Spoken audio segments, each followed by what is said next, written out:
তখন তারা শুধু উন্নয়নের নামে শুধু মেগা দুর্নীতি করেছে। দেখেন গত 17 বছর বিগত স্বৈরাচার সরকার যখন জনগণের ভোটের অধিকার হরণ করে তারা জোর করে ক্ষমতায় ছিল, তখন তারা শুধু উন্নয়নের নামে শুধু মেগা দুর্নীতি করেছে।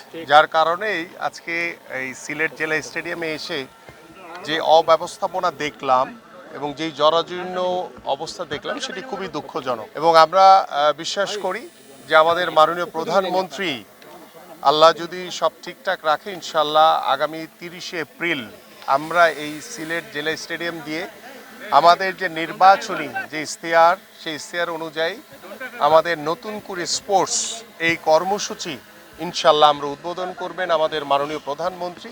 এবং সেখানে আমাদের ফুটবল, ক্রিকেট সহ আমরা প্রথম পর্যায়ে 7টি ইভেন্টকে নিয়ে আমরা আমাদের নতুন করে স্পোর্টস শুরু করতে যাচ্ছি। এবং সেই নতুন করে স্পোর্টস হবে আমাদের ভবিষ্যৎ যারা প্রজন্ম, যাদেরকে নিয়ে আমরা বাংলাদেশ স্বপ্ন দেখি, আমাদের সেই 12 থেকে 14 বছরের যে শিশু কিশোররা রয়েছে তাদের অংশগ্রহণের মাধ্যমেই আমরা এই নতুন করে স্পোর্টস আগামী 30শে এপ্রিল আমাদের মাননীয় প্রধানমন্ত্রী ইনশাল্লাহ সব কিছু ঠিক থাকলে এই সিলেট জেলা স্টেডিয়াম সহ আমাদের 64টি জেলায় একই দিনে আমরা আমাদের এই নতুন করে স্পোর্টস আমরা উদ্বোধন করব ইনশাআল্লাহ। এবং এখানে প্রথম পর্যায়ে অংশগ্রহণ করবে আমাদের প্রত্যেকটি উপজেলার যে দলীয় যে টিমগুলো থাকবে এবং সেখানে ইন্ডিভিজুয়াল স্পোর্টস থেকে শুরু করে দলীয় যে ইভেন্টগুলো রয়েছে সকলে অংশগ্রহণ করবে।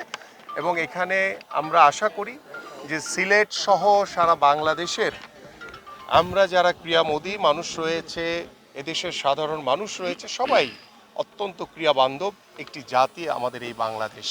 এবং সেই বাংলাদেশের ক্রীড়াঙ্গনকে এগিয়ে নিয়ে যাওয়ার জন্য আমাদের মাননীয় প্রধানমন্ত্রী ইতিমধ্যে আপনারা জানেন যে গত 2 দিন আগে তিনি বাংলাদেশের সকল জাতীয় ক্রীড়াবিদ যারা রয়েছেন তাদেরকে বেতন কাঠামোর আওতায় এনে আমরা ইতিমধ্যে ক্রীড়া ভাতা প্রদান করা শুরু করেছি। তাদেরকে সম্মানী হিসেবে তাদেরকে ক্রীড়া কার্ড প্রদান করা হয়েছে এবং তাদের সম্মানী হিসেবে যারা গত 1 বছরে যারা বাংলাদেশের জন্য পদক নিয়ে এসছে তাদেরকে আমরা পুরস্কৃত করেছি।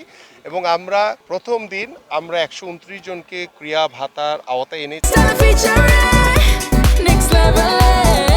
Well done, side by side, fridge.